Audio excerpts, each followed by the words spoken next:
Hello friend, welcome to my channel বিটি Sadia cooking studio. আপনারা সবাই কেমন আছেন? আশা করি নিশ্চয়ই আপনারা ভালো আছেন।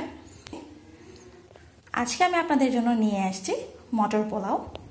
মটর পোলাও একটি অসাধারণ জনপ্রিয় খাবার এবং খুবই মজাদার একটি খাবার।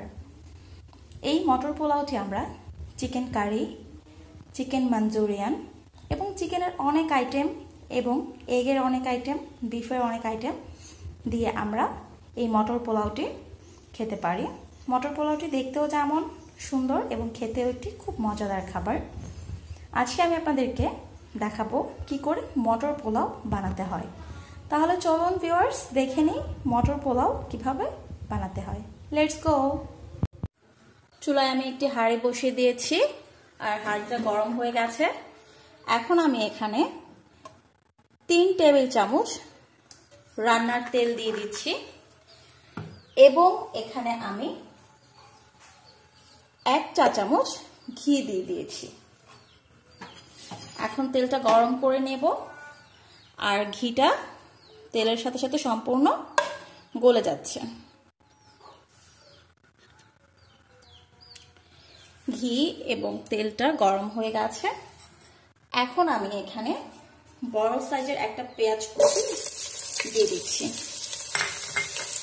বড় সাইজের একটা পেঁয়াজ কুচি দিয়ে আমি পেঁয়াজটাকে ভাজছি।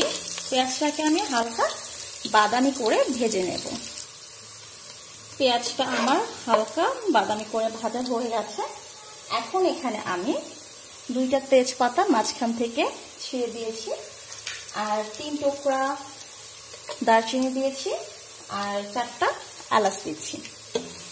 এখন এগুলোকে আমি পেঁয়াজের সাথে একটু ভেজে নেব 1 মিনিটের মতো। দেন আমি এখানে 1 চা চামচ আদা রসুন পেস্ট দিয়ে দিচ্ছি। এখন আদা রসুন পেস্টটাকে আমি পেঁয়াজের সাথে ভালো করে ভেজে নেব যেন আদা রসুনের কাঁচা গন্ধটা না আসে। আমার ভাজাটা হয়ে গেছে।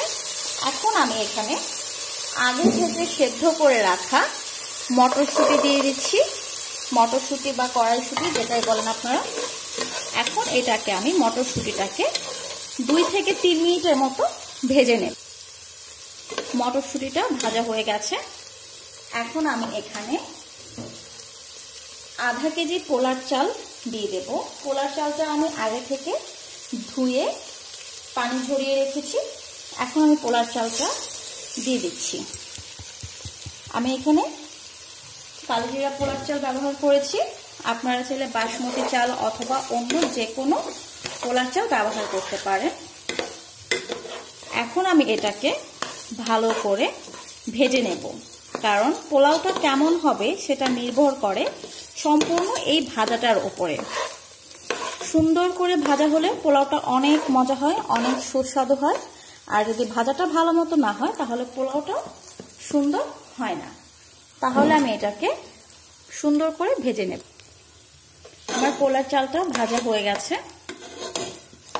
আপনারা দেখতে পাচ্ছেন এই যে পোলার চালটা কি সুন্দর ভাজা হয়েছে। আর চালটা যখন আপনারা ভাজবেন তখন আপনারা দেখলে এটাকে বুঝতে পারবেন যে চালটা ভাজা হয়ে গেছে। আমি এখানে আধা কেজি পোলার চাল নিয়েছি আর মটরশুঁটি নিয়েছি 1.5 কাপ। এখন এখানে আমি 1 কাপ দুধ দিয়ে দিচ্ছি এবং 1 কাপ পানি দিয়ে দেব। 1 কাপ দুধ এবং 1 কাপ পানি। 1 কাপ পানি দিয়ে দেখা যাচ্ছে যে 1 কাপ পানিটা হবে না, তাহলে সেক্ষেত্রে আমি আর 1 কাপ পানি দেব।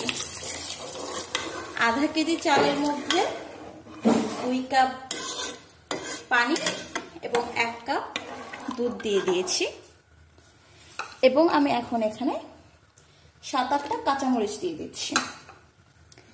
কাঁচামরিচ একটু বেশি দিয়েছি কারণ হচ্ছে কাঁচামরিচের ফ্লেভারটার জন্য পোলাওর টেস্টটাই পাল্টে যাবে, সুন্দর একটা ফ্লেভার আসবে। এখন আমি এখানে লবণ দেব।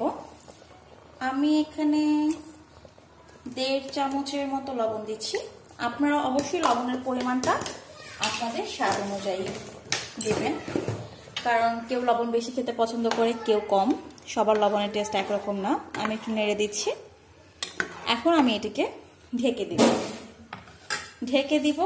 আমার মটর পোলাওটা হতে সময় লাগবে 15 মিনিট। আমি এটাকে ঢেকে দিচ্ছি। 15 মিনিট পর ফিরে আসব।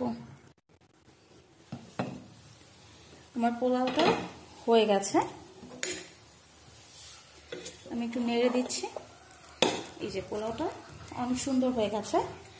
এখন আমি এখানে 1 চামচ ঘি দিয়ে দিচ্ছি উপর থেকে। ঘি যে কোনো খাবারকে অনেক সুস্বাদু করে এবং এটার ফ্লেভারটা অনেকাংশে বাড়িয়ে দেয়। এখন ঘিটাকে আমি সম্পূর্ণ পোলাওটার সাথে মিশে যাওয়ার জন্য আরো 5 মিনিট ঢেকে রাখবো।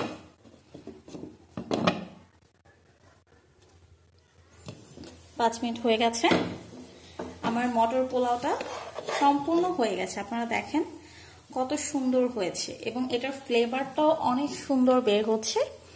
তাহলে বন্ধুরা, এখন আমি এটিকে সার্ভিং ডিশে সার্ভ করব, দেন ফিরে আসবো। ভিউয়ার্স, তৈরি হয়ে গেছে আমার মটর পোলাও। আমি মটর পোলাওটিকে চিকেন কারি দিয়ে সার্ভ করেছি। আপনারা দেখতে পাচ্ছেন কত সুন্দর লাগছে দেখতে এবং এটি খেতেও কিন্তু খুব ইয়ামি হয়েছে। আপনারা অবশ্যই এটি বাসায় ট্রাই করবেন। কেমন হয়েছে আমাকে জানাবেন। আর রেস্টুরেন্ট স্টাইলে চিকেন কারির রেসিপিটা আমার চ্যানেলে আছে এবং আমি এটার লিংক ডেসক্রিপশন বক্সে দিয়ে দেব। যদি আমার ভিডিওটা ভালো লাগে তাহলে অবশ্যই আমার চ্যানেল সাবস্ক্রাইব করবেন এবং সবাই ভালো থাকবেন, সুস্থ থাকবেন, সুন্দর থাকবেন এবং নিশ্চয়ই আমার চ্যানেলটি সাবস্ক্রাইব করবেন। Thank you.